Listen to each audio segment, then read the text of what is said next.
ಎಲ್ರಿಗೂ ನಮಸ್ಕಾರಗಳು. ಈ ವಿಡಿಯೋದಲ್ಲಿ ಕನ್ನಡ ನಾಡು ನುಡಿ ಪದ್ಯದ ಬಗ್ಗೆ ತಿಳ್ಕೊಳ್ಳೋಣ, ಆಶಯ ಭಾವವನ್ನು ತಿಳ್ಕೊಳ್ಳೋಣ.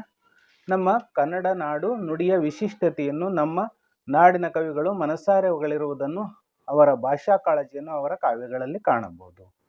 ಶ್ರೀ ವಿಜಯನು ನಮ್ಮ ಕನ್ನಡದ ಜನಪದರು ಅಕ್ಷರಸ್ಥರಲ್ಲದಿದ್ದರೂ ಕಾವ್ಯ ಪ್ರಯೋಗ ಪರಿಣಿತರಾಗಿದ್ದರು ಎನ್ನುತ್ತಾನೆ. ನಯಸೇನನು ನಮ್ಮ ಕನ್ನಡವು ಕೆಲವು ಪಂಡಿತರಿಂದ ಸಂಸ್ಕೃತಮಯವಾಗಿರುವುದನ್ನು ಸಹಿಸದೆ ಶುದ್ಧ ಕನ್ನಡವೇ ಇರಬೇಕೆಂದು ಬಯಸುತ್ತಾನೆ. ನೇಮಿಚಂದ್ರನು ಕನ್ನಡ ಕವಿಗಳ ಶ್ರೇಷ್ಠ ಕಾವ್ಯ ರಚನೆಯ ಬಗ್ಗೆ ಹೊಗಳಿದರೆ, ಮಹಾಲಿಂಗರಂಗನು ನಮ್ಮ ಕನ್ನಡವು ಹೇಗೆ ಸರಳ ಸುಂದರ ಎಂಬುದನ್ನು ಹಲವು ಉಪಮೆಗಳೊಂದಿಗೆ ಹೋಲಿಕೆಗಳೊಂದಿಗೆ ಹೊಗಳಿ ಸಂಸ್ಕೃತಕ್ಕಿಂತ ಯಾವುದರಲ್ಲೂ ಕಡಿಮೆ ಇಲ್ಲ ಎನ್ನುತ್ತಾನೆ. ಆಂಡೆಯನು ಕನ್ನಡ ನಾಡಿನ ಪ್ರಕೃತಿಯ ರಮ್ಯತೆಯನ್ನು ಮೆಚ್ಚಿ ವರ್ಣಿಸುತ್ತಾನೆ. ಹೀಗೆ ಕನ್ನಡ ನಾಡಿನ ಪ್ರಕೃತಿ, ಸಂಸ್ಕೃತಿ ಹಾಗೂ ಭಾಷಾ ಹಿರಿಮೆಯನ್ನು ವಿವಿಧ ಕವಿಗಳು ವರ್ಣಿಸಿರುವುದನ್ನು ಪರಿಚಯಿಸುವುದೇ ಪ್ರಸ್ತುತ ಪದ್ಯಪಾಠದ ಆಶಯವಾಗಿದೆ. ಪ್ರವೇಶಿಕರನ ಕನ್ನಡ ನಾಡು ನುಡಿ. ಪ್ರವೇಶ. ಕನ್ನಡ ನಾಡು ನುಡಿಯ ವೈಶಿಷ್ಟ್ಯ ಕುರಿತು ಪ್ರಾಚೀನ ಕಾಲದಿಂದಲೂ ಕವಿ ಪರಂಪರೆ ಮನಸಾರೆ ಬಣ್ಣಿಸುತ್ತಾ ಬಂದಿದೆ. ಕನ್ನಡ ಸಂಸ್ಕೃತಿ ಸೊಬಗು, ವೈಭವ, ಸೌಂದರ್ಯ ಅಪೂರ್ವ ಹಾಗೂ ಅವಿಸ್ಮರಣೀಯ. ಕನ್ನಡಿಗರ ಜಾಣ್ಮೆ, ಭೌಗೋಳಿಕ ಹರವು, ಕವಿ ಕಾವ್ಯ ಸೌಂದರ್ಯದಿಂದ ಅದರ ಮಹತ್ವ ಇನ್ನೂ ಹೆಚ್ಚಾಗಿದೆ. ಮೊದಲಿಗೆ ಶ್ರೀ ವಿಜಯನ ಬಗ್ಗೆ ತಿಳ್ಕೊಳ್ಳೋಣ. ಕೃತಿಕಾರರ ಪರಿಚಯನ. ಶ್ರೀ ವಿಜಯನು ಕ್ರಿಸ್ತಶಕ ಸುಮಾರು 9ನೇ ಶತಮಾನದಲ್ಲಿ ರಾಷ್ಟ್ರಕೂಟ ಚಕ್ರವರ್ತಿ ಅಮೋಘ ವರ್ಷ ನೃಪತುಂಗನ ಆಸ್ಥಾನದಲ್ಲಿ ಇದ್ದನು. ಈತನು ಕವಿರಾಜ ಮಾರ್ಗ ಎಂಬ ಲಾಕ್ಷಣಿಕ ಗ್ರಂಥವನ್ನು ರಚಿಸಿದ್ದಾನೆ. ಲಾಕ್ಷಣಿಕ ಅಂದ್ರೆ ಅಲಂಕಾರ ಗ್ರಂಥ. ಇದು ಕನ್ನಡದ ಅಲ್ಲಿ ಉಪಲಬ್ಧವಾಗಿರುವ ಮೊಟ್ಟ ಮೊದಲ ಕೃತಿಯಾಗಿದೆ. ಕರ್ನಾಟಕದ ನಾಡು, ಸಂಸ್ಕೃತಿ ಮತ್ತು ನುಡಿ, ಜನ ಇದ್ರ ಬಗ್ಗೆ ಸಮೃದ್ಧವಾದ ಮಾಹಿತಿಗಳು ದೊರೆಯುತ್ತವೆ. ಅಮೋಘ ವರ್ಷನ ನೃಪತುಂಗನ ಕಾಲದಲ್ಲಿ ರಚನೆಯಾದಂಥ ಒಂದು ಕನ್ನಡದ ಉತ್ಕೃಷ್ಟ ಗ್ರಂಥ. ಇಲ್ಲಿ ಕವಿರಾಜ ಮಾರ್ಗಕಾರ ಹೇಳ್ತಾನೆ. ಇದು ಕಂದ ಪದ್ಯದಲ್ಲಿದೆ. ಪದನರಿದು ನುಡಿಯಲುಂ ನುಡಿದುದನ್ ಅರಿದ್ ಆರಯಲಂ ಮಾರ್ಪರ್ ನಾಡವರ್ಗಳ್ ಚದುರರ್ ನಿಜದಿಂ ಕುರಿತೋದದೇಂ ಕಾವ್ಯ ಪ್ರಯೋಗ ಪರಿಣತಿ ಮತಿಗಳ್. ನೋಡಿ, ಪದನರಿದು ನುಡಿಯಲುಂ ನುಡಿದುದನ್ ಅರಿದಾರ್ ಅರಯಲಂ ಆರ್ಪರ್ ನಾಡವರ್ಗಳ್ ಚದುರರ್ ನಿಜದಿಂ ಕುರಿತೋದದೇಂ ಪ್ರಯೋಗ ಪರಿಣತಿ ಮತಿಗಳ್ ಅಂತ ಹೇಳ್ತಾನೆ. ಇದನ್ನು ಬಿಡಿಸ್ಕೊಳ್ಳೋಣ ಈ ಪದ್ಯನ. ಪದನರಿದು ನುಡಿಯಲುಂ ಪ್ಲಸ್ ನುಡಿದುದನ್ ಪ್ಲಸ್ ಅರಿದು ಪ್ಲಸ್ ಅರೆಯಲುಂ ಪ್ಲಸ್ ಆರ್ಪರ್ ಪ್ಲಸ್ ಆ ನಾಡವರ್ಗಳ್ ಪ್ಲಸ್ ಚದುರರ್ ನಿಜದಿಂ ಕುರಿತು ಪ್ಲಸ್ ಓದದೆಯಂ ಕಾವ್ಯ ಪ್ರಯೋಗ ಪರಿಣತಿ ಮತಿಗಳ್ ಅಂತ ಇದನ್ನ ಈ ರೀತಿ ಬಿಡಿಸ್ಕೊಂಡು ಓದಬೇಕಾಗ್ತದೆ. ನೀವು ಇದರ ಅರ್ಥನ ತಿಳ್ಕೊಳ್ಳೋಣ. ಕನ್ನಡಿಗರ ಒಂದು ಸ್ವಭಾವತೆಯನ್ನು ಹೇಳ್ತಾ ಇದ್ದಾನೆ ಕವಿರಾಜ ಮಾರ್ಗಕಾರ. ಇದರ ಅರ್ಥ ಇಷ್ಟೇ. ಪದನರಿದು ನೋಡಿ, ಕನ್ನಡಿಗರ ಮಾತಿನ ವೈಖರಿ, ಕನ್ನಡಿಗರ ಕಾವ್ಯ ಪರಿಣತಿಯನ್ನು ಕವಿ ಇಲ್ಲಿ ಹೆಮ್ಮೆಯಿಂದ ಹೇಳ್ತಾನೆ ಕವಿರಾಜ ಮಾರ್ಗಕಾರ. ಪದನರಿದು ಪದಗಳನ್ನು ತಿಳಿದು, ನುಡಿಯಲುಂ ನುಡಿ ಅಂದ್ರೆ ಮಾತು, ಮಾತನಾಡುವುದಕ್ಕೆ ಮಾತಿನ ವೈಖರಿ, ನುಡಿದುದನ್ ಅರಿಯಲು ಮಾತನಾಡಿದ್ದನ್ನು ತಿಳಿಯಲು. ನೋಡಿ ಹೆಂಗ್ ಹೇಳಿದನೆಂದ, ಪದಗಳನ್ನ ಅರಿದು ಅಂದ್ರೆ ಪದಗಳನ್ನ ತಿಳಿದು ಮಾತನಾಡಲು ಸಹ ಬಹಳ ಚಾಕುಚಕ್ಯತೆಯನ್ನ ಕನ್ನಡಿಗರು ಹೊಂದಿದ್ದಾರೆ. ನುಡಿದುದನ್ ಮಾತನಾಡಿದುದನ್ನು ಅಂದ್ರೆ ಯಾವುದು ಮಾತನಾಡಿದಂದ್ರೆ ಪದಗಳ ಅರ್ಥಗಳನ್ನು ಸರಿಯಾಗಿ ತಿಳಿದುಕೊಂಡು, ಆರೆ ಅಂದ್ರೆ ಪಾಲನೆ ಅಂತ, ಪಾಲಿಸೋದು ಅಂದ್ರೆ ತಿಳಿದುಕೊಂಡು, ಆ ನಾಡವರ್ಗಳ್ ಅಂದ್ರೆ ಕನ್ನಡಿಗರು, ಕನ್ನಡ ನಾಡಿನ ಜನರು, ಕನ್ನಡ ಸೀಮೆಯ ಜನರು ಸಂದರ್ಭಕ್ಕೆ ಸರಿಯಾಗಿ ಮಾತನಾಡುವ ಕಲೆ ಕನ್ನಡಿಗರಿಗೆ ತಿಳಿದಿತ್ತು ಅಂತ ಹೇಳ್ತಿದ್ದಾರೆ. ನೋಡಿ, ಚದುರರ್ ನಿಜದಿಂ ಕುರಿತೋದದೇಂ ಕಾವ್ಯ ಪ್ರಯೋಗ ಪರಿಣತಿ ಮತಿಗಳು. ಚದುರ ಚತುರ ನೋಡಿ, ಇದು ಜಾಣ. ಚದುರ ಅಂದ್ರೆ ಜಾಣ. ಜಾಣರು ಯಾರು? ಕನ್ನಡಿಗರು. ನಿಜದಿಂ ನಿಜವಾಗಿ ನಾನು ಹೇಳ್ಬೇಕು ಅಂದ್ರೆ, ಸತ್ಯವಾಗಿ ಹೇಳ್ಬೇಕು ಅಂದ್ರೆ ಅವರು ನಿಜದಿಂ ಚದುರರು, ನಿಜವಾಗಿಯೂ ಸಹ ಜಾಣರು. ಚದುರ ಅಂದ್ರೆ ತದ್ಭವ ಪದ, ಚತುರ ಅಂದ್ರೆ ತತ್ಸಮ ಪದ. ಇಲ್ಲಿ ಚದುರ ಅಂದ್ರೆ ಜಾಣರು, ನಿಜದಿಂ ನಿಜವಾಗಿಯೂ ಸಹ, ಕುರಿತು ಓದದೆಯೂ ಸಹ ಕಾವ್ಯವನ್ನು ಪ್ರಯೋಗವನ್ನು ಮಾಡುವಂತ ಪರಿಣತಿ ಮತಿಗಳು, ಪರಿಣಿತರಾಯರು. ಮತಿಗಳು ಅಂದ್ರೆ ಬುದ್ಧಿವಂತರು, ಕುಶಾಗ್ರ ಮತಿಗಳು ಅಂತ ಇದರ ಅರ್ಥ. ನೋಡಿ, ಪ್ರತಿಭಾವಂತರು ಅಂತಲೂ ಆಗುತ್ತೆ. ಇದರ ಅರ್ಥ ಇಷ್ಟೇ. ಸಮ್ಮರಿ, ಸಾರಾಂಶ. ಕನ್ನಡಿಗರ ಮಾತಿನ ವೈಖರಿ, ಕನ್ನಡಿಗರ ಕಾವ್ಯ ಪರಿಣತಿಯನ್ನು ಕವಿ ಇಲ್ಲಿ ಹೆಮ್ಮೆಯಿಂದ ಹೇಳ್ತಾನೆ. ಕವಿರಾಜ ಮಾರ್ಗಕಾರ ಪದಗಳ ಅರ್ಥಗಳನ್ನು ಸರಿಯಾಗಿ ತಿಳಿದುಕೊಂಡು ಸಂದರ್ಭಕ್ಕೆ ಸರಿಯಾಗಿ ಮಾತನಾಡುವ ಕಲೆ ಕನ್ನಡಿಗರಿಗೆ ತಿಳಿದಿತ್ತು. ಬೇರೆಯವರು ಹೇಳಿದ್ದನ್ನು ಸರಿಯಾಗಿ ಅರಿತುಕೊಳ್ಳುವ ಸಾಮರ್ಥ್ಯವೂ ಅವರಿಗಿತ್ತು. ಅಲ್ಲದವರು ಅಂದ್ರೆ ಓದು ಬರಹ ಬರದೇ ಇದ್ದವರು ಸಹ ಕಾವ್ಯ ಪ್ರಯೋಗ ಮಾಡುವುದರಲ್ಲಿ ಅಂದ್ರೆ ಕಾವ್ಯ ರಚಿಸುವುದರಲ್ಲಿ ಪರಿಣಿತರಾಗಿದ್ದ ಕನ್ನಡಿಗರು ತುಂಬಾ ಚತುರರಾಗಿದ್ದರು ಎಂದು ಕವಿ ಶ್ರೀ ವಿಜಯ ಇಲ್ಲಿ ಹೇಳ್ತಾ ಇದ್ದಾನೆ. ಮುಂದಿನ ಪದ್ಯ ನಯಸೇನಂದು.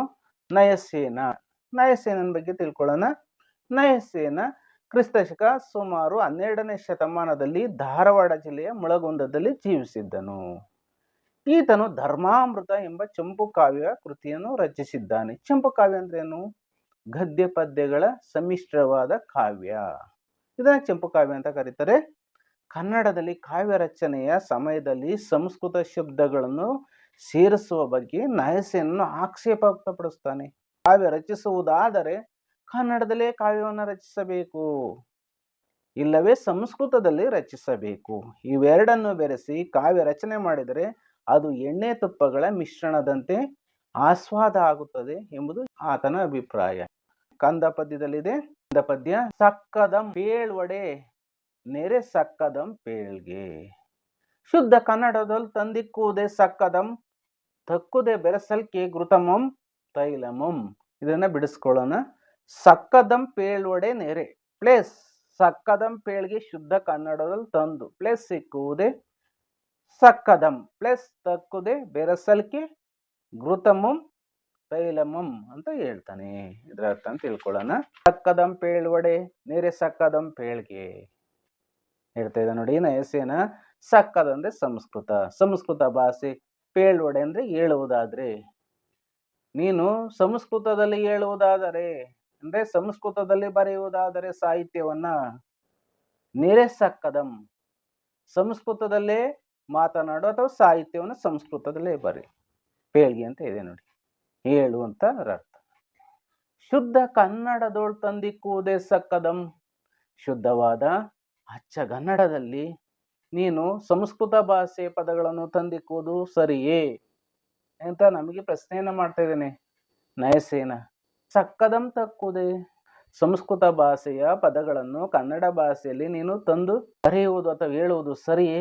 ಹಾಗೊಂದು ವೇಳೆ ನೀವು ಮಾಡೋದಾದ್ರೆ ಬೆರಸಲ್ಕೆ ಘೃತಮಂ ತೈಲಮಂ, ನೀನು ಕನ್ನಡ ಮತ್ತು ಸಂಸ್ಕೃತ ಪದಗಳನ್ನ ಸೇರಿಸಿ ಅಂದ್ರೆ ಮಿಶ್ರಣ ಮಾಡಿ, ಬೆರೆಸಂದ್ರೆ ಮಿಶ್ರಣ, ಸೇರಿಸುವಂತ ಸೇರಿಸಿ ಮಾತನಾಡುವುದು ಅಥವಾ ಸಾಹಿತ್ಯವನ್ನು ಬರೆಯುವುದಾದರೆ ಘೃತಮಂ ತೈಲಮಂ ಅಂತ ಹೇಳ್ತಾ ಇದ್ದಾನೆ. ಇಲ್ಲಿ ನೋಡಿ, ಘೃತ ಅಂದ್ರೆ ತುಪ್ಪ, ತೈಲ ಅಂದ್ರೆ ಎಣ್ಣೆ. ಇಲ್ಲಿ ಘೃತಮಂ ತೈಲಮಂ, ತುಪ್ಪದೊಳಗೆ ಎಣ್ಣೆಯನ್ನ ಸೇರಿಸಿದಂತಾಗುತ್ತದೆ. ತುಪ್ಪಕ್ಕೆ ಎಣ್ಣೆ ಹಾಕಿದ್ರೆ ಏನಾಗುತ್ತೆ? ಕೆಟ್ಟೋಗುತ್ತಲ್ವಾ? ಆ ರೀತಿ ಆಗುತ್ತೆ ಅಂತ ಹೇಳಿ ಇಲ್ಲಿ ನಯಸೇನ ಹೇಳ್ತಾ ಇದ್ದಾನೆ. ಅರ್ಥ ಕನ್ನಡ ಭಾಷಾ ಪ್ರಯೋಗದ ಬಗ್ಗೆ ಇಲ್ಲಿ ನಯಸೇನ ಹೇಳ್ತಾ ಇದ್ದಾನೆ. ಸಂಸ್ಕೃತದಲ್ಲಿ ಹೇಳುವುದಾದರೆ ಶುದ್ಧ ಸಂಸ್ಕೃತದಲ್ಲೇ ಮಾತನಾಡಿ, ಆದರೆ ಶುದ್ಧ ಕನ್ನಡ ಭಾಷೆಯಲ್ಲಿ ಸಂಸ್ಕೃತವನ್ನು ಬೆರೆಸುವುದು ಸಲ್ಲದೆಂದು ಕವಿಯ ಅಭಿಪ್ರಾಯ. ಕನ್ನಡದಲ್ಲಿ ಸಂಸ್ಕೃತವನ್ನು ಬೆರೆಸಿದರೆ ತುಪ್ಪ ಮತ್ತು ಎಣ್ಣೆಯನ್ನು ಬೆರೆಸಿದಂತಾಗುವುದು ಎಂದು ನಯಸೇನನ ಅಭಿಪ್ರಾಯ. ಆದ್ದರಿಂದ ಶುದ್ಧ ಕನ್ನಡದಲ್ಲೇ ಮಾತನಾಡಬೇಕೆಂದು ಹೇಳ್ತಾನೆ. ಮುಂದಿನದು ನೇಮಿಚಂದ್ರನೊಂದು. ಉತ್ಪಲಮಾಲಾ ವೃತ್ತದಲ್ಲಿದೆ. ನೇಮಿಚಂದ್ರನ ಪರಿಚಯ ಮಾಡಿಕೊಳ್ಳೋಣ. ನೇಮಿಚಂದ್ರ ಕ್ರಿಸ್ತಶಕ ಸುಮಾರು 12ನೇ ಶತಮಾನದಲ್ಲಿ ಜೀವಿಸಿದ್ದನು. ಈತನು ಲೀಲಾವತಿ ಪ್ರಬಂಧ ಹಾಗೂ ಅರ್ಧನೇಮಿ ಪುರಾಣ ಎಂಬ ಪ್ರಸಿದ್ಧ ಕಾವ್ಯಗಳನ್ನು ರಚಿಸಿದ್ದಾನೆ. ಈತನು ಕವಿಗಳ ಕಾವ್ಯಶಕ್ತಿಯ ಹೆಗ್ಗಳಿಕೆಯನ್ನು ಬಹು ಸ್ವಾರಸ್ಯಪೂರ್ಣವಾಗಿ ವರ್ಣಿಸಿದ್ದಾನೆ. ನೋಡೋಣ ಅದು ಹೇಗೆ ವರ್ಣಿಸಿದ್ದಾನೆ ಅನ್ನೋದನ್ನ ನೋಡಿ. ಇಲ್ಲಿ ಅರ್ಧನೇಮಿ ಪುರಾಣ ಇದೆಯಲ್ಲ, ಅದು ಅರ್ಧವನ್ನೇ ಬರೆದಿರೋದು, ಅದರಿಂದಲೇ ಅದಕ್ಕೆ ಹೆಸರು ಅರ್ಧನೇಮಿ ಪುರಾಣ ಅಂತ ಇದೆ. ನೋಡೋಣ ನೇಮಿಚಂದ್ರ ಏನು ಹೇಳಿದ್ದಾನೆ ಅನ್ನೋದನ್ನ. ಉತ್ಪಲಮಾಲಾ ವೃತ್ತದಲ್ಲಿದೆ. ಕಟ್ಟುಕ್ಕೆ ಕಟ್ಟದಿರ್ಕೆ ಕಡಲಂ ಕಪಿ ಸಂತತಿ ವಾಮನ ಕ್ರಮಂ, ಮುಟ್ಟುಗೆ ಮುಟ್ಟದಿರ್ಕೆ ಮುಗಿಲಂ ಅರನಂ ನರನೊತ್ತಿ ಗಂಟಲಂ, ಮೆಟ್ಟುಗೆ ಮೆಟ್ಟುದಿರ್ಕೆ ಕವಿಗಳ್ ಕೃತಿ ಬಂದದೊಳಲ್ತೆ ಕಟ್ಟಿದರ್ ಮುಟ್ಟಿದರೊತ್ತಿ ಮೆಟ್ಟಿದರ್ ಅದೇನ್ ಅಳವು ಅಗ್ಗಳಂ ಓ ಕವೀಂದ್ರರ ಅಂತ ಹೇಳ್ತಿದ್ದಾನೆ. ಇದನ್ನು ಬಿಡಿಸ್ಕೊಳ್ಳೋಣ. ಕಟ್ಟುಗೆ ಕಟ್ಟುವುದಕ್ಕೆ ಕಡಲಂ ಕಪಿ ಸಂತತಿ ವಾಮನ ಕ್ರಮಂ ಪ್ಲಸ್ ಮುಟ್ಟುಗೆ ಮುಟ್ಟುವುದಕ್ಕೆ ಪ್ಲಸ್ ಮುಗಿಲಂ ಅರನಂ ನರನಂ ಪ್ಲಸ್ ಒತ್ತಿ ಗಂಟಲಂ ಪ್ಲಸ್ ಮೆಟ್ಟುಗೆ ಮೆಟ್ಟದಿರ್ಕೆ ಕವಿಗಳು ಕೃತಿ ಬಂದದೋಳ್ ಪ್ಲಸ್ ಅಲ್ತೆ ಕಟ್ಟಿದರ್ ಪ್ಲಸ್ ಮುಟ್ಟಿದರ್ ಪ್ಲಸ್ ಒತ್ತಿ ಮೆಟ್ಟಿದರ್ ಪ್ಲಸ್ ಅದೇನ್ ಪ್ಲಸ್ ಅಳವು ಅಗ್ಗಳಮೋ ಕವೀಂದ್ರರ ಅಂತ ಇದನ್ನು ಬಿಡಿಸ್ಕೊಂಡು ಓದಿ ಮಕ್ಕಳ. ಇಲ್ಲಿ ನೇಮಿಚಂದ್ರ ಹೇಳ್ತಾ ಇದ್ದಾನೆ ನೋಡಿ, ಕಟ್ಟುಗೆ ಕಟ್ಟುದಿರ್ಕೆ ಕಡಲಂ ಕಪಿ ಸಂತತಿ.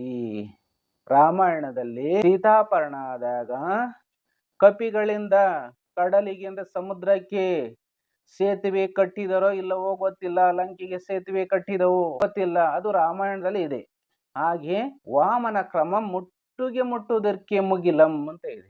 ವಾಮನ ವಿಷ್ಣುವಿನ 5ನೇ ಅವತಾರ. ಇವನು ವಾಮನ ಅಂದ್ರೆ ಕುಬ್ಜ. ಕುಬ್ಜ ಅಂದ್ರೆ ಚಿಕ್ಕವನು ಅಂತ, ಸಣ್ಣವನು ತೆಳ್ಳನು. ನೋಡಿ ಇಲ್ಲಿ ಅರ್ಥದಲ್ಲೂ ಇದೆ ನೋಡಿ, ವಾಮನ ಅಂದ್ರೆ ಕುಬ್ಜ. ವಿಷ್ಣುವಿನ ಅವತಾರಗಳಲ್ಲಿ ಒಂದು ಅಂದ್ರೆ 5ನೇ ಅವತಾರವಾಗಿ ವಾಮನನಾಗಿ ವಿಷ್ಣು ಜನಿಸ್ತಾನೆ. ಇಲ್ಲಿ ವಾಮನ ನೋಡಿ ಚಿಕ್ಕವನಾಗಿದ್ದನು, ಕುಬ್ಜ ಆದನು. ಬಲಿ ಚಕ್ರವರ್ತಿ ಅವನು ದಾನಕ್ಕೆ ಹೆಸರಾದವನು. ವಾಮನ ರೂಪವಾಗಿ ವಿಷ್ಣು ಬಂದು ಅವನಲ್ಲಿ ದಾನವನ್ನು ಕೇಳ್ತಾನೆ. 3 ದಾನಗಳನ್ನು ಕೇಳ್ತಾನೆ. ಬಲಿ ಚಕ್ರವರ್ತಿ ಏನ್ ಮಾಡ್ತಾನೆ, ಈ ಕುಳ್ಳಿಯನ್ನು ಕೇಳ್ತಾನೆ, ಈ ಕುಬ್ಜ ಏನ್ ಕೇಳ್ತಾನೆ, ಆಯ್ತು ಕೊಡ್ತೀನಿ ಅಂತ ಹೇಳ್ತಾನೆ. ಆಗ ಈ ಕುಬ್ಜ ಆಗಿದ್ದಂತಹ ಮಹಾವಿಷ್ಣು ವಾಮನ ಆಗಿದ್ದನು ತ್ರಿವಿಕ್ರಮ ಆಗ್ತಾನೆ, ಬೃಹದಾಕಾರವಾಗಿ ಆಗ್ತಾನೆ. ತನ್ನ ಮೊದಲ ಪಾದವನ್ನ ಭೂಮಿ ಮೇಲೆ ಇಡ್ತಾನೆ, 2ನೇ ಪಾದವನ್ನ ಈ ಮುಗಿಲು ಅಂದ್ರೆ ಆಕಾಶ ಮೋಡಗಳೆಲ್ಲ ಮೇಲೆ ಇಡ್ತಾನೆ. 3ನೇ ಪಾದ ಆಗರಲ್ಲಿಟ್ಟ ಬಲಿಯ ತಲೆಯ ಮೇಲೆ ಇಟ್ಟು ಭೂಮಿಗೆ ಅವನನ್ನ ಪಾತಾಳಕ್ಕೆ ತುಳಿತಾನೆ. ನಯಸೇನೆ ಹೇಳ್ತಾ ಇದ್ದಾನೆ, ವಾಮನ ಕ್ರಮಂ ಮುಟ್ಟುಗೆ ಮುಟ್ಟುವುದಕ್ಕೆ ಮುಗಿಲಂ ಅಂತ ಅಂದ್ರೆ ವಾಮನ ರೂಪಿಯಾದ ಬಾಲಕ ತನ್ನ ಒಂದು ಪಾದದಿಂದ ಮುಗಿಲನ್ನು ಮುಟ್ಟಿದನೆಂದು, ತ್ರಿವಿಕ್ರಮ ರೂಪಿಯಾದನೆಂದು ಕವಿ ನಯಸೇನೆ ಹೇಳ್ತಾನೆ. ಹಾಗೆ ಮುಂದುವರೆದು ಅರನಂ ನರನೊತ್ತಿ ಗಂಟಲಂ ಮೆಟ್ಟುಗೆ ಮೆಟ್ಟುವುದಕ್ಕೆ. ಇಲ್ಲಿ ಹರ ಅಂದ್ರೆ ಪರಮೇಶ್ವರ ಶಿವ, ನರ ಅಂದ್ರೆ ಅರ್ಜುನ. ನೋಡಿ ಇಲ್ಲಿ ಹೇಳ್ತಾ ಇದ್ದಾರೆ, ಅರನಂ ನರನೊತ್ತಿ. ಶಿವನಿಂದ ಅರ್ಜುನ ಪಾಶುಪತಾಸ್ತ್ರವನ್ನ ಪಡ್ಕೊಂಡ, ಶಿವನನ್ನ ಯುದ್ಧದಲ್ಲಿ ಗೆದ್ದು ಅಂತ ಒಂದು ಕಥೆ ಇದೆ. ಇಲ್ಲಿ ಅದೇ ನೇಮಿಚಂದ್ರ ಹೇಳ್ತಾ ಇದ್ದಾನೆ, ಈ ನರನನ ಅರ್ಜುನನು ಶಿವನೊಡನೆ ಕಾದಾಡಿ ಕಾಳಗದಲ್ಲಿ ಶಿವನ ಗಂಟಲನ್ನು ಮೆಟ್ಟುಗೆ ಮೆಟ್ಟದಿರ್ಕೆ ತನ್ನ ಪಾದದಿಂದ ಒತ್ತಿದನೆಂದು ಕವಿ ಇಲ್ಲಿ ವರ್ಣಿಸ್ತಾ ಇದ್ದಾನೆ. ಮೆಟ್ಟಿದ ಗಂಟಲನ್ನು ಹಿಡ್ಕೊಂಡ, ಮೆಟ್ಟಿದ ಅಂತ. ಕವಿಗಳು ಕೃತಿ ಬಂಧದೊಳ ಅಲ್ತೆ ಕಟ್ಟಿದರು ಅಂತ ಹೇಳ್ತಾ ಇದೆ ನೋಡಿ. ಅರ್ಜುನ ಶಿವನ ಗಂಟಲನ್ನು ಮೆಟ್ಟಿದನಿಲ್ಲವೋ ಗೊತ್ತಿಲ್ಲ, ಆದರೆ ಕವಿಗಳು ಕೃತಿ ಬಂಧದೊಳ ಅಲ್ತೆ ಕಟ್ಟಿದರು.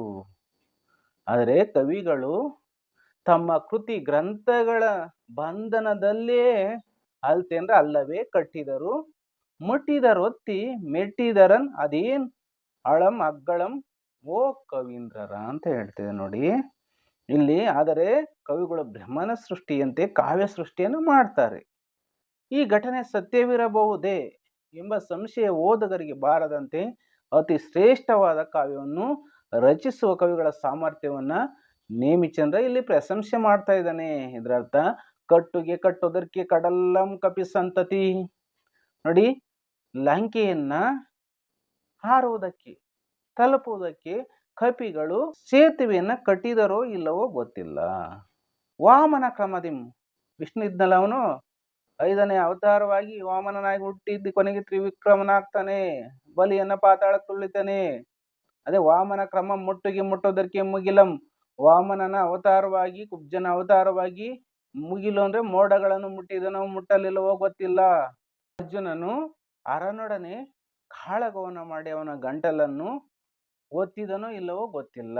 ಆದರೆ ಕವಿಗಳು ತನ್ನ ಗ್ರಂಥಗಳನ್ನು ರಚಿಸಿದರು ಅಲ್ಲವೇ. ಹಾಗೆ ಮುಟ್ಟಿದರೊತ್ತಿ ಮೆಟ್ಟಿದರನ್ ಏನ್ ಅಳಮೋ ಓ ಕವೀಂದ್ರರ. ನೋಡಿ, ಕವಿಗಳು ಕಾವ್ಯ ಸೃಷ್ಟಿಯನ್ನು ಮಾಡುತ್ತಾರೆ. ಈ ಘಟನೆ ಸತ್ಯವಿರಬಹುದೇ ಎಂಬ ಸಂಶಯ ಓದುಗರಿಗೆ ಬಾರದಂತೆ ಅತಿ ಶ್ರೇಷ್ಠವಾದ ಕಾವ್ಯ ರಚಿಸುವ, ಅಗ್ಗಳಂದ್ರೆ ಶ್ರೇಷ್ಠ ಅಂತ ಅದರ ಅರ್ಥ, ಶ್ರೇಷ್ಠವಾದ ಕಾವ್ಯಗಳನ್ನ ರಚನೆ ಮಾಡಿದ್ರು ಅಂತ ಹೇಳಿ ಕನ್ನಡ ಕವಿಗಳ ಬಗ್ಗೆ ನೇಮಿಚಂದ್ರ ಅದ್ಭುತವಾಗಿ ವರ್ಣನೆ ಮಾಡಿದ್ದಾರೆ. ಇದರರ್ಥ ಚಂಚಲತೆಗೆ ಹೆಸರಾದ ಕಪಿಗಳು ಲಂಕೆಗೆ ಸೇತುವೆಯನ್ನು ಕಟ್ಟಿದವು ಎಂದು ರಾಮಾಯಣದಲ್ಲಿ ಕವಿ ಹೇಳ್ತಾನೆ. ವಾಮನ ರೂಪಿಯಾದ ಬಾಲಕ ತನ್ನ ಒಂದು ಪಾದದಿಂದ ಮುಗಿಲನ್ನು ಮುಟ್ಟಿದನೆಂದು ತ್ರಿವಿಕ್ರಮ ರೂಪಿಯಾದನೆಂದು ಕವಿ ಹೇಳ್ತಾನೆ. ಕಿರಾತಕನಾಗಿ ಬಂದ ಅರನೊಡನೆ ಯುದ್ಧ ಮಾಡುವಾಗ ಅರ್ಜುನನ್ನು ಅರನ ಗಂಟಲನ್ನು ತನ್ನ ಪಾದದಿಂದ ಒತ್ತಿದನೆಂದು ಕವಿ ವರ್ಣಿಸುತ್ತಾನೆ. ಕಪಿಗಳು ಸೇತುವೆ ಕಟ್ಟಿದ್ದು ನಿಜವೋ ಸುಳ್ಳು ತಿಳಿಯದು. ವಾಮನ ತನ್ನ ಪಾದದಿಂದ ಮುಗಿಲನ್ನು ಮುಟ್ಟಿದ್ದು ಸತ್ಯವೋ ಅಸತ್ಯವೋ ತಿಳಿಯದು. ನರನು ಅಂದ್ರೆ ಅರ್ಜುನನು ಅರನ ಗಂಟಲನ್ನು ಒತ್ತಿದನೋ ಇಲ್ಲವೋ ಗೊತ್ತಿಲ್ಲ. ಆದರೆ ಕವಿಗಳು ಬ್ರಹ್ಮನ ಸೃಷ್ಟಿಯಂತೆ ಕಾವ್ಯ ಸೃಷ್ಟಿಯನ್ನು ಮಾಡುತ್ತಾರೆ. ಈ ಘಟನೆ ಸತ್ಯವಿರಬಹುದೇ ಎಂಬ ಸಂಶಯ ಓದುಗರಿಗೆ ಬಾರದಂತೆ ಅತಿ ಶ್ರೇಷ್ಠವಾದ ಕಾವ್ಯವನ್ನು ರಚಿಸುವ ಕವಿಗಳ ಸಾಮರ್ಥ್ಯವನ್ನು ನೇಮಿಚಂದ್ರ ಇಲ್ಲಿ ಪ್ರಶಂಸೆ ಮಾಡ್ತಾ ಇದ್ದಾನೆ. ಮುಂದಿನ ಪದ್ಯ ಮಹಾಲಿಂಗರಂಗ ಕವಿ, ಅವನ ಬಗ್ಗೆ ತಿಳ್ಕೊಳ್ಳೋಣ. ಮಹಾಲಿಂಗರಂಗ ಕವಿ. ಮಹಾಲಿಂಗರಂಗನು ಕ್ರಿಸ್ತಶಕ ಸುಮಾರು 17ನೇ ಶತಮಾನದಲ್ಲಿ ಜೀವಿಸಿದ್ದನು. ಈತನು ಅನುಭವಾಮೃತ ಎಂಬ ಕೃತಿಯನ್ನು ರಚಿಸಿದ್ದಾನೆ. ಇವನ ನಿಜನಾಮ ಶ್ರೀರಂಗ. ತನ್ನ ಹೆಸರಿನೊಂದಿಗೆ ತಂದೆ ಹೆಸರನ್ನು ಸೇರಿಸಿ ಮಹಾಲಿಂಗರಂಗ ಎಂದು ಕರೆದುಕೊಂಡಿದ್ದಾನೆ. ಈತನ ಆರಾಧ್ಯ ದೈವ ಶ್ರೀಶೈಲ ಮಲ್ಲಿಕಾರ್ಜುನ. ಅನುಭವಾಮೃತವು ಕನ್ನಡದಿಂದ ಸಂಸ್ಕೃತಕ್ಕೆ ಅನುವಾದಗೊಂಡ ಕೃತಿ ಎಂಬುದು ಇನ್ನೊಂದು ವಿಶೇಷ. ನೋಡಿ ಎಷ್ಟು ಚೆನ್ನಾಗಿ ಹೇಳಿದಾನೆ ಮಹಾಲಿಂಗರಂಗ ತನ್ನ ಅನುಭವಾಮೃತದಲ್ಲಿ. ನೋಡೋಣ ಅದನ್ನ ಮಕ್ಕಳ ಹಾಗೂ ಪ್ರಿಯ ಓದುಗರೆ. ಸುಲಿದ ಬಾಳೆಯ ಹಣ್ಣಿನಂದದಿ, ಕಳಿದ ಸಿಗುರಿನ ಕಬ್ಬಿನಂದದಿ, ಅಳಿದ ಉಷ್ಣದ ಹಾಲಿನಂದದಿ, ಸುಲಭವಾಗಿರ್ಪ ಲಲಿತವಹ ಕನ್ನಡ ನುಡಿಯಲ್ಲಿ ತಿಳಿದು ತನ್ನಳು ತನ್ನ ಮೋಕ್ಷವ ಗಳಿಸಿಕೊಂಡರೆ ಸಾಲದೆ ಸಂಸ್ಕೃತದಲ್ಲಿ ನೇನು. ಎಷ್ಟು ಚೆನ್ನಾಗಿ ಹೇಳಿದ ನೋಡಿ ಮಹಾಲಿಂಗರಂಗ. ಇದರ ಅರ್ಥ ನೋಡಿ, ಮಹಾಲಿಂಗರಂಗ ಹೇಳ್ತಾ ಇದ್ದಾನೆ ಕನ್ನಡ ಭಾಷೆ ಹೇಗಿದೆಯಪ್ಪ ಅಂದ್ರೆ ನಾವು ಮಾತನಾಡುವುದಕ್ಕೆ ಸುಲಿದ ಬಾಳೆಹಣ್ಣಿನಂದದಿ. ನಾವೊಂದು ಬಾಳೆಹಣ್ಣನ್ನ ಸುಲಿತೀವಲ್ಲ ತಿನ್ನುವುದಕ್ಕೆ ಎಷ್ಟು ಚೆನ್ನಾಗಿರುತ್ತೆ, ಆ ರೀತಿ ಕನ್ನಡ ಭಾಷೆ ಇದೆ. ಕಳಿದ ಸಿಗುರಿನ ಕಬ್ಬಿನಂದದಿ. ನಾವು ಕಬ್ಬು ಇದೆಯಲ್ಲ, ಆ ಕಬ್ಬಿನ ಸಿಗುರನ್ನೆಲ್ಲ ತೆಗೆದಾಕಿ ಅದನ್ನ ತಿನ್ಬೇಕಾದ್ರೆ ಎಷ್ಟು ಸಿಹಿ ಆಗಿರುತ್ತೆ ನೋಡಿ ಅಲ್ವಾ. ಹಾಗೆ ಕನ್ನಡ ಭಾಷೆ ಇದೆ. ಅಳಿದ ಉಷ್ಣದ ಹಾಲಿನಂದದಿ. ನೋಡಿ ಹಾಲು ಕಾಯಿಸ್ತಾ ಕಾಯಿಸ್ತಾ ಉಷ್ಣವಾಗಿರುತ್ತೆ, ಶಾಖ ಆಗಿರುತ್ತೆ. ಉಷ್ಣ ಅಂದ್ರೆ ಶಾಖವನ್ನ ಕಳೆದುಕೊಂಡಾಗ ಆರಿದಾಗ, ಅಳಿದ ಅಂದ್ರೆ ಹಾರಿದಾಗ ಹಾಲಿನಂದದಿ. ಆ ಕುಡಿಯೋದಕ್ಕೆ ಎಷ್ಟು ರುಚಿಯಾಗಿರುತ್ತೆ ಹಾಲು. ಆ ರೀತಿ ಕನ್ನಡ ಭಾಷೆ ಇದೆ. ಸುಲಭವಾಗಿರುವಂತಹ ಲಲಿತವಹ. ನೋಡಿ ಎಷ್ಟು ಚೆನ್ನಾಗಿ. ಲಲಿತ ಅಂದ್ರೆ ಸುಂದರ ಅಂತ ಅದರ ಅರ್ಥ, ಸರಳ ಅಂತ. ನೋಡಿ ಸುಂದರವಾಗಿರುವಂತಹ ಸರಳವಾಗಿರುವಂತಹ ಕನ್ನಡದ ನುಡಿಯಲ್ಲಿ. ನುಡಿ ಅಂದ್ರೆ ಮಾತು. ಕನ್ನಡದ ಮಾತಿನಲ್ಲಿ ತಿಳಿದು, ನೀನು ಕನ್ನಡದ ಮಾತಿನಲ್ಲಿ ತಿಳ್ಕೊ. ತನ್ನಳು ತನ್ನ ಮೋಕ್ಷವ, ತನ್ನೊಳಗೆ ತನ್ನ ಮೋಕ್ಷವ ಗಳಿಸಿಕೊಂಡ್ರೆ ಸಾಲದೆ ಅಲ್ವಾ. ಎಷ್ಟು ಚೆನ್ನಾಗಿ ಹೇಳಿದೆ ನೋಡಿ. ಸಂಸ್ಕೃತದಲ್ಲಿ ಇನ್ನೇನು, ಸಂಸ್ಕೃತ ಭಾಷೆಯಿಂದ ಇನ್ನೇನೇನು ಪಡ್ಕೋಬೇಕು ಅಂತೇಳಿ ಮಹಾಲಿಂಗರಂಗ ತನ್ನ ಅನುಭವಾಮೃತದಲ್ಲಿ ಹೇಳ್ತಾ ಇದ್ದಾನೆ. ಎಂಥ ಉದಾತ್ತವಾದ ಮಾತು, ಎಂಥ ಶ್ರೇಷ್ಠವಾದ ನುಡಿಮುತ್ತುಗಳಿವೆ ನೋಡಿ ಪ್ರಿಯ ಓದುಗರೆ ಹಾಗೂ ನನ್ನ ವಿದ್ಯಾರ್ಥಿ ಮಿತ್ರ. ಇದರ ಅರ್ಥ ಕನ್ನಡ ಭಾಷೆಯ ಸೌಂದರ್ಯದ ಬಗ್ಗೆ ಮಹಾಲಿಂಗರಂಗ ಕವಿ ಇಲ್ಲಿ ಹೇಳ್ತಾನೆ. ಸುಲಿದ ಬಾಳೆಹಣ್ಣು ತಿನ್ನಲು ಎಷ್ಟು ಸುಲಭವೋ, ಸಿಗುರು ತೆಗೆದ ಕಬ್ಬು ತಿನ್ನಲು ಎಷ್ಟು ಸುಲಭವೋ, ಹದವಾದ ಬಿಸಿ ಇರುವ ಹಾಲು ಕುಡಿಯಲು ಎಷ್ಟು ಹಿತವಾಗಿರುತ್ತದೆಯೋ ಹಾಗೆ ಕನ್ನಡ ಭಾಷೆ ಸುಲಭ, ಸುಂದರ, ಸರಳ, ಸುಂದರವಾದ ಕನ್ನಡ ಭಾಷೆಯಲ್ಲಿ ಮಾತನಾಡಿದರೆ ಮೋಕ್ಷ ಗಳಿಸಿಕೊಂಡಂತಾಗುವುದು. ಹೀಗಿರುವಾಗ ಸಂಸ್ಕೃತ ಭಾಷೆ ಅಗತ್ಯ ನಮಗಿದೆ? ಪ್ರಶ್ನೆಯನ್ನ ಮಾಡ್ತಾ ಇದ್ದಾನೆ ಮಹಾಲಿಂಗರಂಗ ಕವಿ. ಶುದ್ಧ ಕನ್ನಡ ಭಾಷೆ ಸಾಲದೆ, ನಮಗೆ ಶುದ್ಧವಾಗಿರುವಂತ ಕನ್ನಡ ಭಾಷೆ ಸಾಲದೆ ಅಂತ ಕವಿ ಮಹಾಲಿಂಗರಂಗ ಹೇಳ್ತಾ ಇದ್ದಾನೆ. ಮುಂದಿನ ಪದ್ಯ ಹಾಂಡೆಯಿಂದ ತುಂಬಾ ಸೊಗಸಾಗಿರುವಂತಹ ಪದ್ಯ ನೋಡೋಣ. ಮೊದಲಿಗೆ ಅವನ ಪರಿಚಯ ಮಾಡ್ಕೊಳ್ಳೋಣ. ಹಾಂಡೆಯನು ಕ್ರಿಸ್ತಶಕ ಸುಮಾರು 13ನೇ ಶತಮಾನದಲ್ಲಿ ಕದಂಬರ ದೊರೆ ಕಾಮದೇವನ ಆಶ್ರಯದಲ್ಲಿದ್ದನು. ಇವನು ಕಬ್ಬಿಗರ ಕಾವ ಅಥವಾ ಕಬ್ಬಿಗರ ಕಾವಂ ಎಂಬ ಚಂಪು ಕಾವ್ಯ ಕೃತಿಯನ್ನು ರಚಿಸಿದ್ದಾನೆ. ಕನ್ನಡ ಸಾಹಿತ್ಯದಲ್ಲಿ ಕಬ್ಬಿಗರ ಕಾವಂ ಒಂದು ವಿಶಿಷ್ಟ ಕೃತಿ. ಸಂಸ್ಕೃತದ ಸಹಾಯವನ್ನು ಪಡೆಯದೆ ಕೇವಲ ತದ್ಭವ ಪದಗಳನ್ನು, ದೇಸಿ ನುಡಿಗಳನ್ನು ಬಳಸಿಕೊಂಡು ಈ ಕೃತಿಯನ್ನು ಕಟ್ಟಲಾಗಿದೆ. ನೋಡಿ ಇಷ್ಟೆಲ್ಲವನ್ನೂ ಸಹ ಆಯ್ಕೆ ಮಾಡಿಕೊಂಡಿರುವಂತಹ ಒಂದು ಗ್ರಂಥ ಯಾವುದು ಅನ್ನೋದನ್ನು ನಾವು ತಿಳ್ಕೊಳ್ಳೋದಾದ್ರೆ ಕನ್ನಡ ನಾಡು ನುಡಿ ಪದ್ಯದಲ್ಲಿರುವ ಎಲ್ಲಾ ಪದ್ಯಗಳನ್ನು ಕನ್ನಡ ಸಾಹಿತ್ಯ ಪರಿಷತ್ತು BM ಶ್ರೀ ಅವರ ಸಂಪಾದಕತ್ವದಲ್ಲಿ ಪ್ರಕಟಿಸಿರುವ ಕನ್ನಡ ಬಾವುಟ ಕೃತಿಯಿಂದ ಆರಿಸಿಕೊಳ್ಳಲಾಗಿದೆ. ಕಂದ ಪದ್ಯದಲ್ಲಿದೆ. ಮಲ್ಲಿಗೆಯಲ್ಲದೆ ಸಂಪಗೆಯಲ್ಲದೆ ದಾಳಿಂಬೆಂ ಅಲ್ಲದೊಪ್ಪುವ ಚೆಂದೆಂಗಲ್ಲದ ಮಾವಲ್ಲದೆ ಕೌಂಗಲ್ಲದೆ ಗಿಡ ಮರಗಳೆಂಬುವು ಇಲ್ಲ ಆ ನಾಡೋಳು. ಎಷ್ಟು ಚೆನ್ನಾಗಿ ಹೇಳಿದ್ದಾನೆ ನೋಡಿ. ಅದನ್ನ ಬಿಡಿಸ್ಕೊಳ್ಳೋಣ. ಮಲ್ಲಿಗೆ ಪ್ಲಸ್ ಅಲ್ಲದೆ ಸಂಪಗೆ ಪ್ಲಸ್ ಅಲ್ಲದೆ ದಾಳಿಂಬಂ ಪ್ಲಸ್ ಅಲ್ಲದೆ ಪ್ಲಸ್ ಒಪ್ಪುವ ಚೆಂದೆಂಗು ಪ್ಲಸ್ ಅಲ್ಲದೆ ಮಾವು ಪ್ಲಸ್ ಅಲ್ಲದೆ ಕೌಂಗು ಪ್ಲಸ್ ಅಲ್ಲದೆ ಗಿಡ ಮರಗಳು ಪ್ಲಸ್ ಎಂಬು ಪ್ಲಸ್ ಇಲ್ಲ ಪ್ಲಸ್ ಆ ನಾಡೋಳು ಅಂತ ಹೇಳ್ತಾ ಇದ್ದಾನೆ.